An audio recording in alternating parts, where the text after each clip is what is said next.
Here in the second half of Articles of News, we do actual articles of news. Hit it, Peter.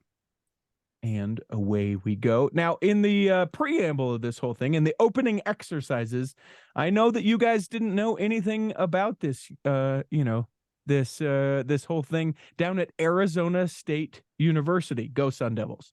So there is, as there is on most campuses, most college campuses that is around the world, they go, hey, you know what would be a great idea? Let's try and get as many people to attend the school as we possibly can, and then give them 4 parking spaces and watch them fight over it, and then we'll pay tuition for people in parking tickets. And Arizona State is no different. There is adjacent to Arizona State a massive parking lot owned by the Church of Jesus Christ of Latter-day Saints, because there is an institute building adjacent to Arizona State University.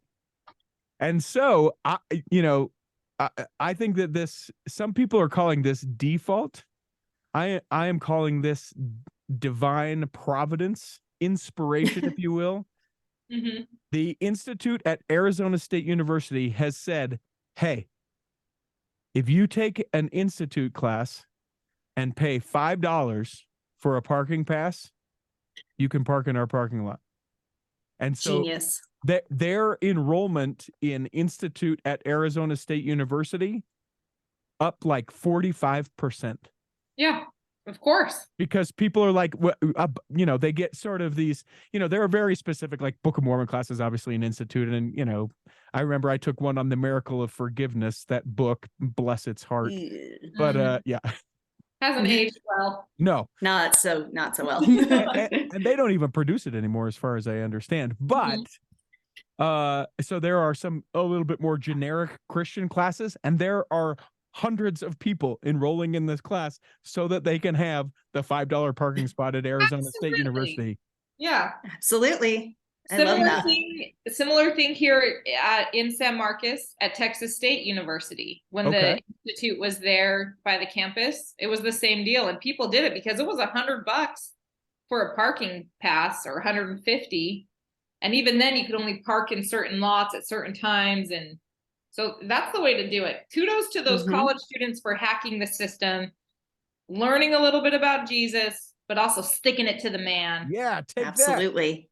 What I can't wait for is years from now where we find out about an apostle or some leader in the church. It comes up during a general conference about how they found the church because they just wanted a great place to park, and there was something different about the Mormons, and then found their way into the church.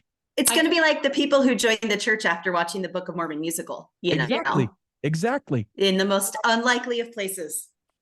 They'll be, I can hear it now. I could just tell by the parking lot. I have to go in the building. It was just the parking lot felt different, Their lines, sure, they were straighter, but I knew that my parking spot would be safe. All right, Megan, what do you got?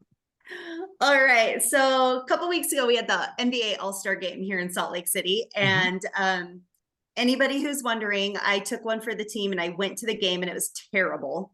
It was so boring. But there was a huge weekend of festivities, including service projects that NBA Cares puts together. And of course, being that we were in Salt Lake City, and Ryan Smith, the owner of the Utah Jazz, who were hosting the game, Ryan being a member of the church, they linked up with the church and did a service project at the Bishop Central Storehouse, packing meal kits and hygiene kits. There was a few NBA stars there, including Buddy Hield, who was in the 3-point contest. Dwayne Wade was there. Abby and Spencer Cox were there. So pretty awesome to see the church and the NBA link up to do something good for the world, because having experienced the whole weekend, it was a lot of excess, a lot of people really soaking up their own awesomeness. But then to see people actually getting out and, these big stars doing something for others was amazing. Elder Ronald A. Rasband was there representing the church, along with Sister Browning, who is in the primary general presidency. So yeah, just a really, really awesome event to like I said, pull a little bit of the focus off of the people and onto something a little bit more worthwhile. So that's my first story. I was real excited about that one. Yeah, she called dibs on that a while ago. I did. You know, interesting thing too, and this is me just reiterating a joke because I was so proud of it. And I want to make sure that I get his name correct. McClung, the dunk contest winner. I'm sure everyone has watched the video. You know, he's being given credit for people caring about the dunk contest again, because for so long it's been so boring, but he did such a great job and ended up winning. It was amazing. Tell me if you don't think that guy looks like he belongs in the Philadelphia Second Ward priest quorum. Absolutely. Like he's the whitest comb over young looking guy. I just was like, well, it's too bad. Great that he won the slam dunk contest, but I feel bad for those priests. They're going to have to find someone else. He's never coming back. Well, and you know what's so funny is that he so Post Malone, Utah's own Post Malone, he performed before the All-Star game, and McClung was the one who introduced him. And you can very much tell that McClung, he has not been given a lot of extemporaneous public speaking training in his NBA career. So he was very stilted and had like a weird cadence to his introduction. And he was wearing like this sweater that had pink hearts all over it, and just a very darling young man. It reminded me of if you said to a member of the priest quorum, here's some lines to read introducing Post Malone, that's what would happen. Is what actually happened. From it. Yeah. Just like in Sunday school class. Exactly. It was pretty funny. So I'd like to turn the time over to the Post Malone. Yeah. Exactly. Anyway, so it was a really good fun weekend for Utah, and excellent to see the church and the NBA pairing up together. Cool. All right, Chow, what do you got? Well, Richie, the Mormons are coming. What? Mormons are coming. Yep. You would think that it was the British, but it's not. It's the Mormons are coming as put out by the BBC. So the British are still involved a little bit, but it's the Mormons that are coming. This is a documentary following 3 young missionaries through the first few months of their training and work in the field, that aired February 28th on BBC Two. So there's a great article on bbc.com about inside the UK's Mormon missionary boot camp, in which it talks a little bit about kind of a preview, a tease for this documentary, trying to get you to watch it. So it's really kind of fun. One paragraph starts off, known only as Sister Cooper during her religious mission. I just kind of laughed at, because I just think it's funny. You know, it's always that game you play with missionaries of, well, what's your first name? Some of them will tell you, some of them won't. So I thought that was kind of fun. And it talks a little bit about, most of them are under the age of 25 and live away from home for up to 2 years. And the training center in England is the largest one in Europe as well. And then there's fun later. So it says that her name, known as Sister, what did I say? Collins? Cooper. Then it goes on to call her Rebecca for the rest of the article, which, I was like, man, way to buck what you just said. Yeah. But she says later on, sometimes you feel like an influencer, which I thought, missionary work has changed. So yeah, that was a question I had actually as I read through that article, because they're encouraged, like when I served, was encouraged to knock doors. They're encouraged to share themselves, to make videos, to do reels and stories and all that kind of stuff. Do either of you two know, do missionaries that serve now, as part of, like, you have your scripture study and your teaching people study, is there like marketing, social media marketing instruction as part of it?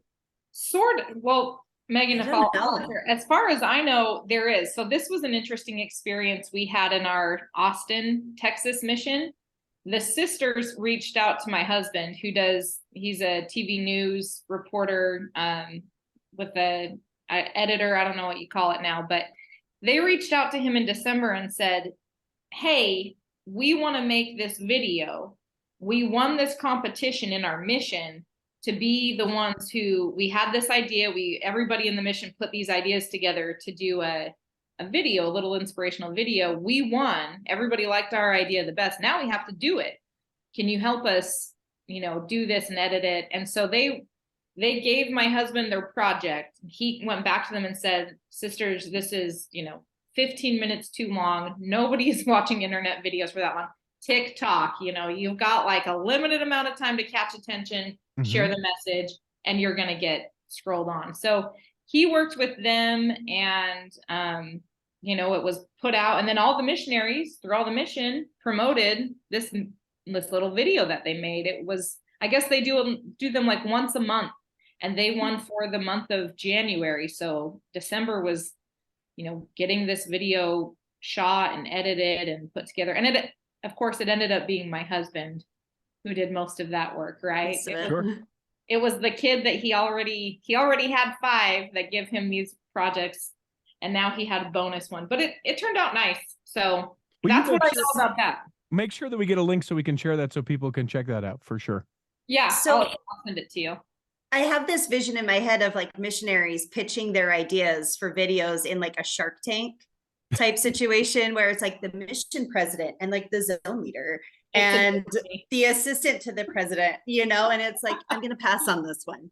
Yeah. But it's funny because I'm actually in a digital marketing class right now, and we talk a lot about like marketing that the church itself is doing and how they've leaned into the digital space. But that is really interesting to consider. That are they getting that instruction, or is it just we're looking at trends and trying to figure out what works and what doesn't? And yeah, that's an interesting prospect. And I remember from my mission, or maybe it was marketing, but they said, somebody needs to hear about the church or think about it 8 or 9 times before they really want to ask any meaningful questions. So maybe it has something to do with that. I don't know. But the other thing I wanted to say about this story on the BBC and the Mormons are coming is there's a picture in there from the opening night of the Book of Mormon musical in Liverpool, and it has a picture of missionaries, and it's kind of a funny picture. There are 2 sister missionaries. They're wearing black skirts, white shirts, and black ties.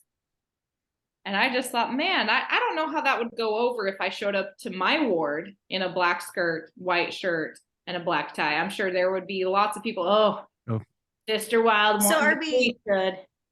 But are we sure that those were actually our missionaries, or were they women who just dressed up to spoof it?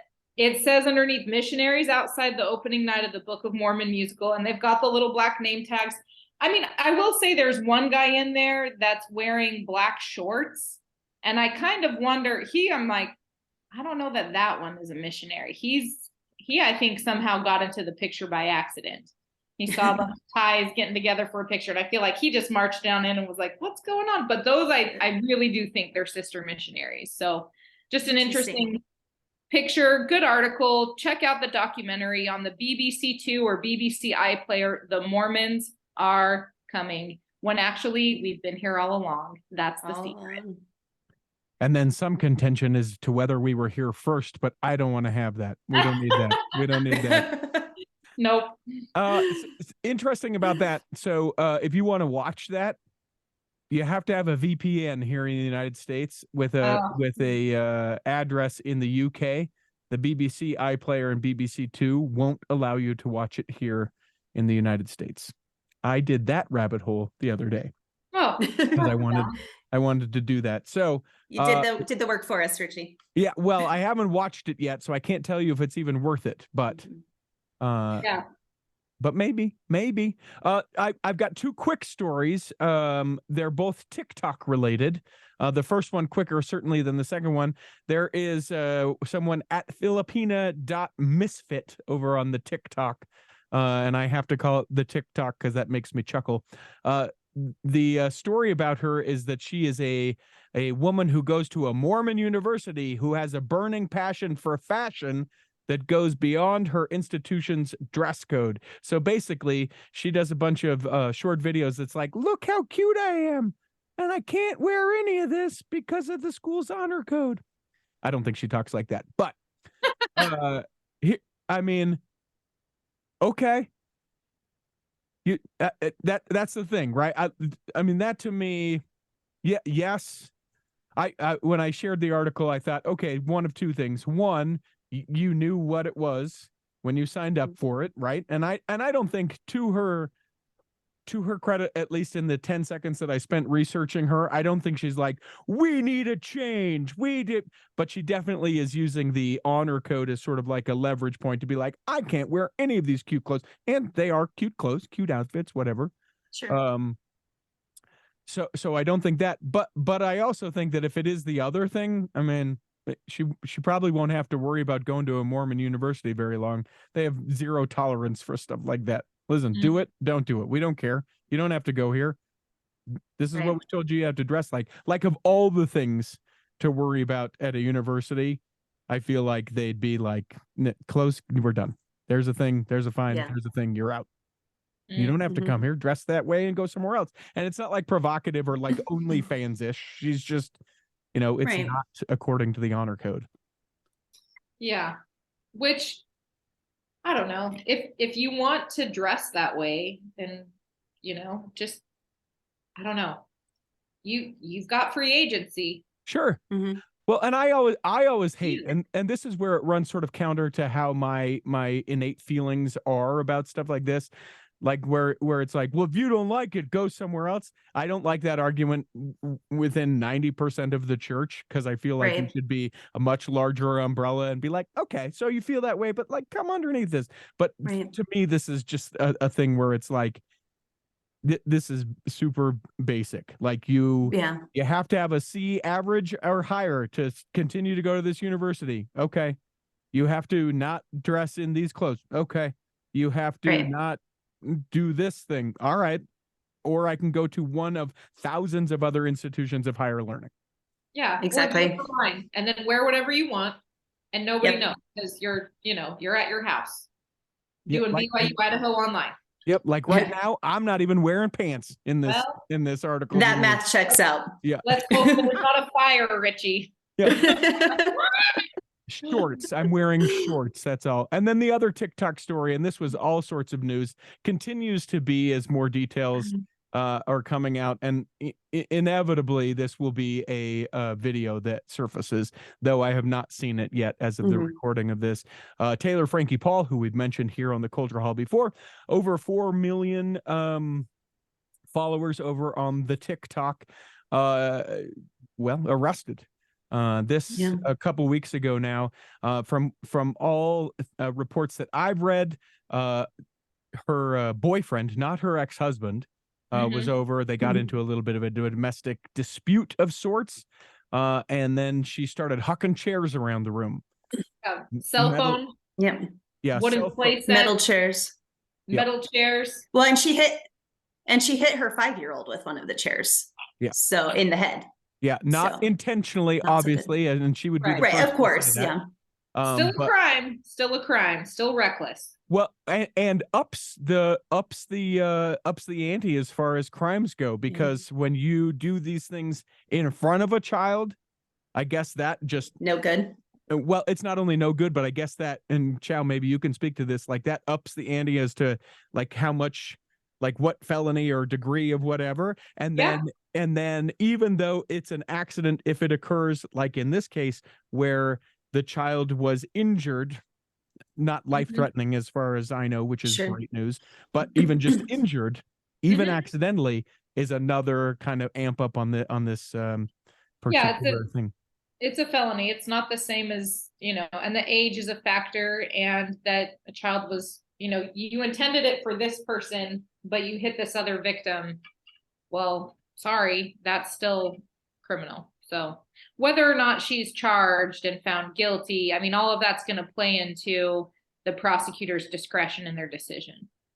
But as I heard, and as I read in a couple things, she could, I mean, she won't, but she could up to 15 years. Wow. In jail or in prison for this. She won't. We all know that she won't. Yeah, I was going to say she won't, but potentially, yeah. But I mean, that to me, even knowing that she won't, but like recognizing, oh, this isn't just like, oh, I got mad and threw a phone across the room. It's Right. 15 years if they were like, no, absolutely not. And then, of course, there's a whole other component of this. And as things continue to come out, there's a whole mental health component of this whole situation that to me, you know, I feel really bad about. I think, you know, on Twitter, you can follow us at The Cultural Hall. I made this comment the other day and I was like, this is the very essence of social media influencing people negatively. This is someone who felt like they needed to walk out their entire life. It affected their mental health. And now she'll never be the same because this story, because she allowed her life to be completely played out on the public sphere. Now all of her life, she doesn't get a pick that it's all of my life except for the bad parts. Now all of her life, and this will continue to follow her, and there will be that much more attention on her. And it's and to me, you know, I want to be very clear. She broke the law. I don't think there's ever a time for domestic abuse or hurting children or any of those things, but it makes me feel sad for her that she's in that situation. And I hope for everything in the world that she can, you know, that someone can reach her in a way that can get her the help that she needs so that she can make her way through this and be strengthened because of this, instead of letting this define the rest of her life.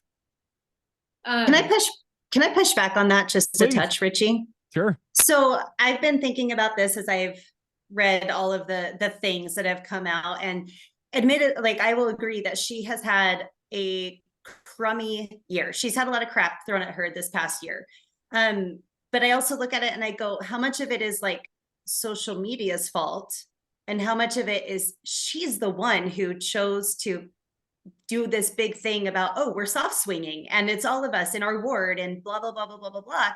And I look at that and I go, in what realm would anybody say that that's something that needs to be shared with your millions of followers and then expect to not get any negative reactions to it? Do you know what I mean? Like, it seems to me like she's nobody said, hey, Frankie, go and, or Taylor, whatever. I'm not Taylor, Frankie. Go share this huge bombshell story that you know is going to blow up. Oh, and then further it by continuing to share all of the extra details and the divorce, and then sharing, like, I have a little bit of a hard time with saying, well, it's all social media's fault when none of it had to be on there in the first place. Sure. So let me say, I don't think it's social media's fault necessarily, but when you look at and the studies of like the dopamine and the oxytocin hits of when you post something and people like it, like I think there's that very like scientific physical thing that occurs, but I think that there's also like this need of like acceptance and you know, we're looking for extrinsic factors to be like, good job, way to go. And then you continue to do that. And then, you know, say, for example, if that's how she makes her living, she feels compelled, though she doesn't have to, and she always has her choices, but she feels compelled to, I have to continue be able to feed the machine so that people like me, so that people pay attention, so that there's more and more and more and more and more. So I am by no means saying that she didn't choose all of this. Boy, she chose it at any point and any point moving forward, which is what's so empowering about it. She could make different choices and have a different life, but it is so hard for people today and people like her to have that place where you can detach and be like, I am going to make a different choice, because you almost feel as though the choices have been made for you because of some choice you made down the road, and now you just have to keep going. Here's my quick 2 cents, then we can move on.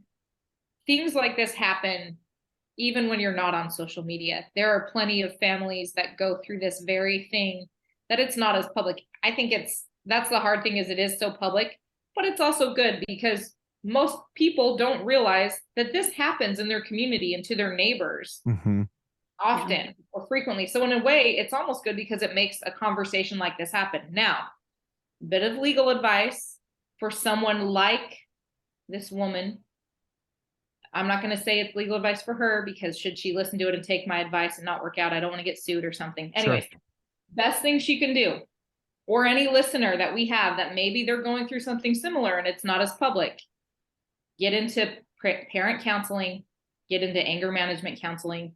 You go down to that food bank or the church storehouse like the NBA people did, and start doing some community service, get a record of it, because that is what will influence the prosecutor.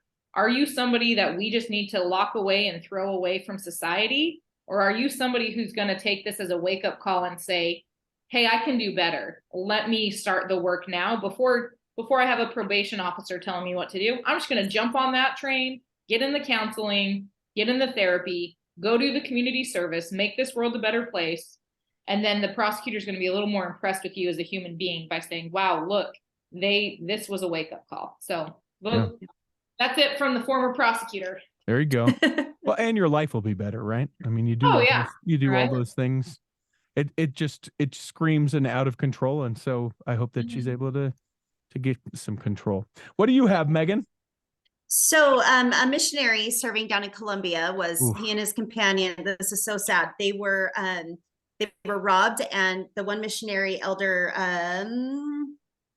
Maxwell Fish from San Antonio, he was actually stabbed in like the clavicle area and nicked an artery, which is terrifying even to happen in, Salt Lake City, but to have it happen when you're far from home, away from your family, with people you don't know, absolutely terrifying. His companion took him to a member's home, and then they were able to get him to the hospital. It was pretty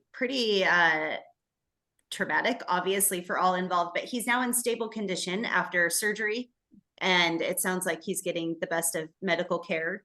But yeah, it's hard for me thinking about the fact that I have kids who will be going on mission soon, to be like, yes, please go into this strange land with strange people and don't get stabbed,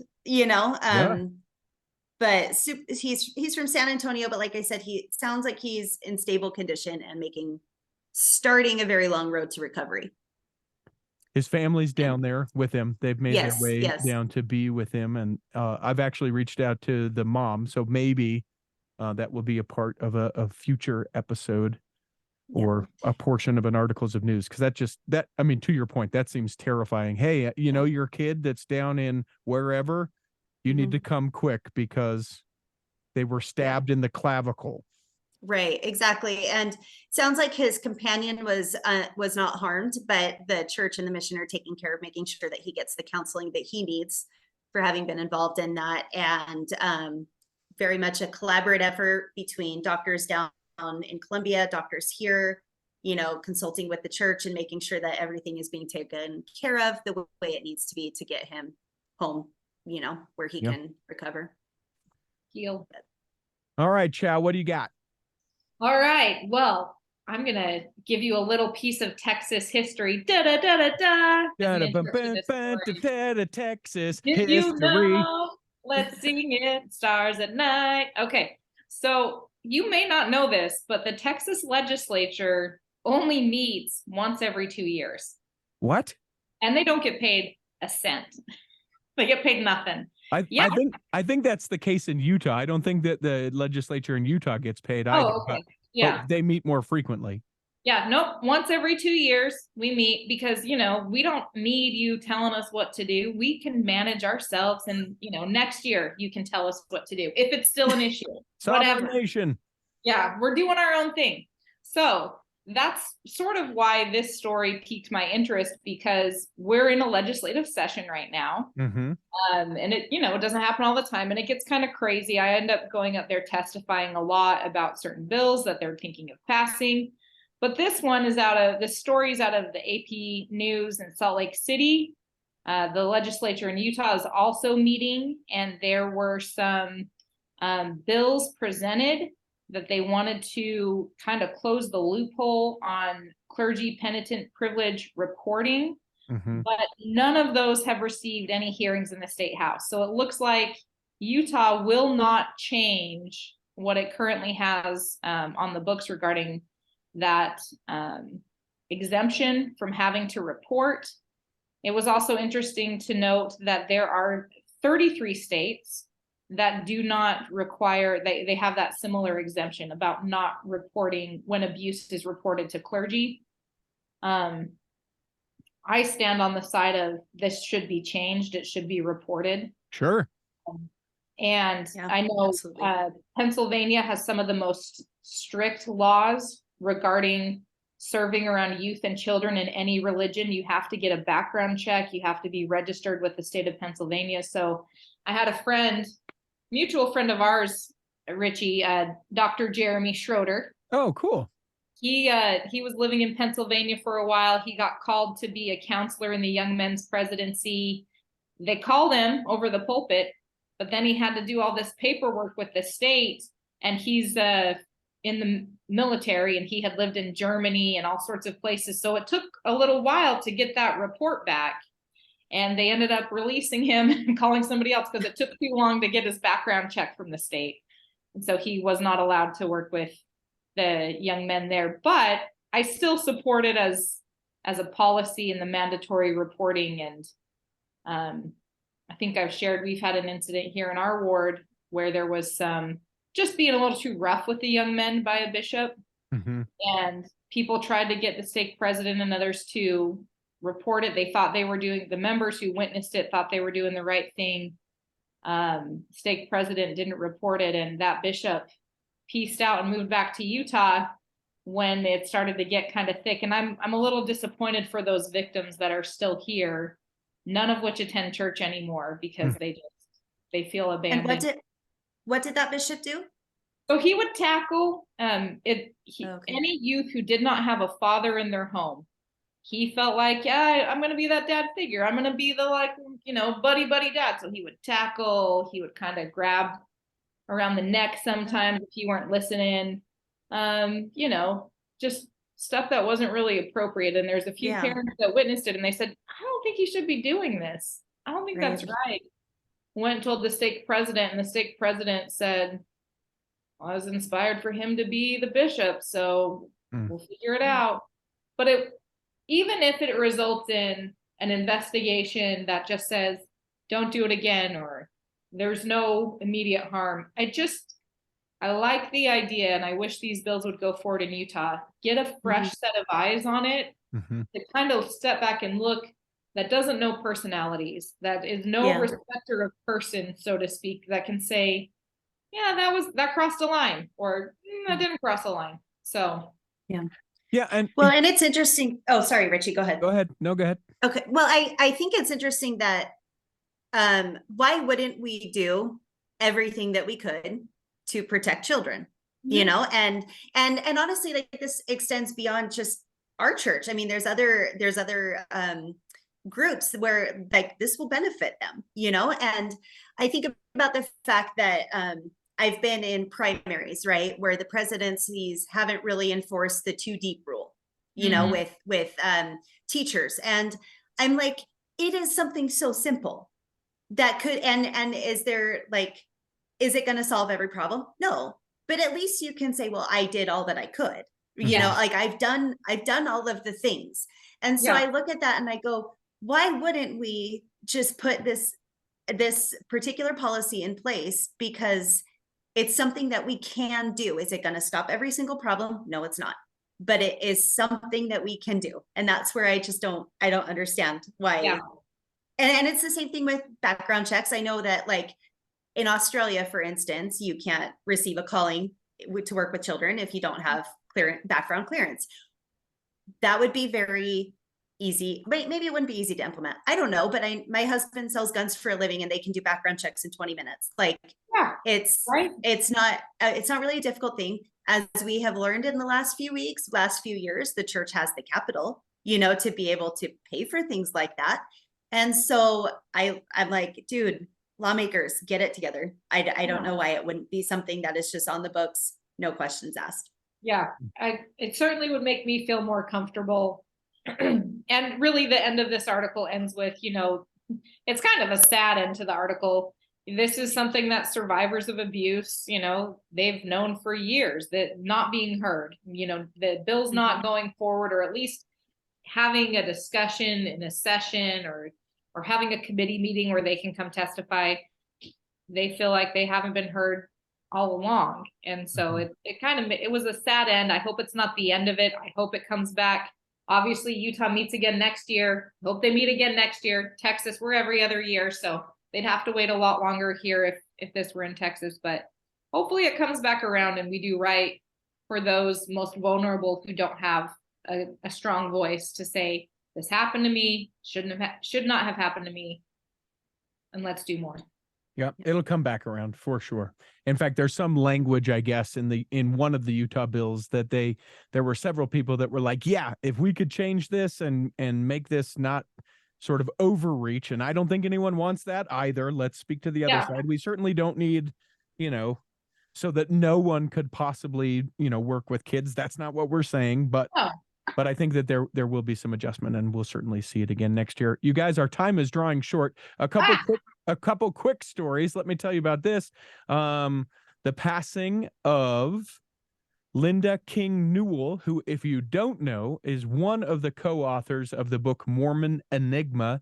Emma Hale Smith came out in 1984. Her and Valine Tippett Avery, who has also passed away in 2006, both passed away. Just a pillar of church history.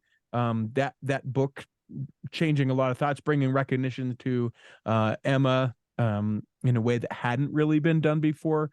A lot of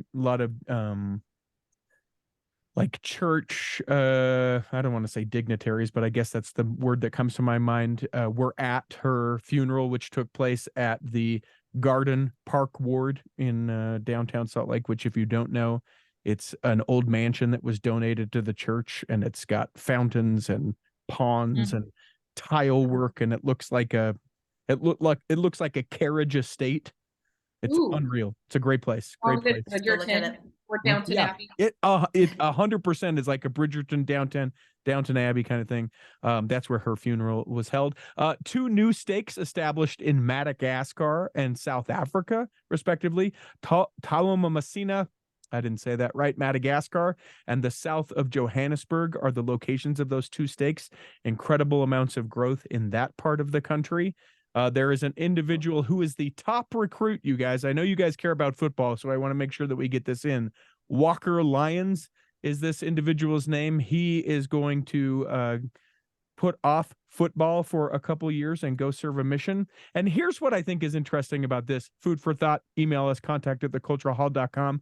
Why wouldn't you allow yourself 2 years to get bigger, to get stronger, to all of the things, so that you could come back, and just so long as you don't hurt yourself, right? I guess that's the risk. Right. Why wouldn't you allow your body all of those things, still have all of your eligibility, and come back when major league is what I almost said, but National Football League players are playing at your age, and your body is this way as a freshman in college? I think we celebrate it, and it is to be celebrated. I'm glad he's choosing his faith, but also maybe a little bit of the other part. Yeah. You know what's funny about that story is how many articles from the church have come out. Why is this top football recruit giving up 2 years of his, whatever? And I'm like, I know the why. Do we need to really is that's so clickbaity. It's so random. And I'm like, I don't even need to read the article to know the answer. Yeah. It makes me laugh. It gives me a chuckle. My question, does he know where he's going yet? Is it Denmark? Has not been announced yet, but you can anticipate that he will go somewhere safe.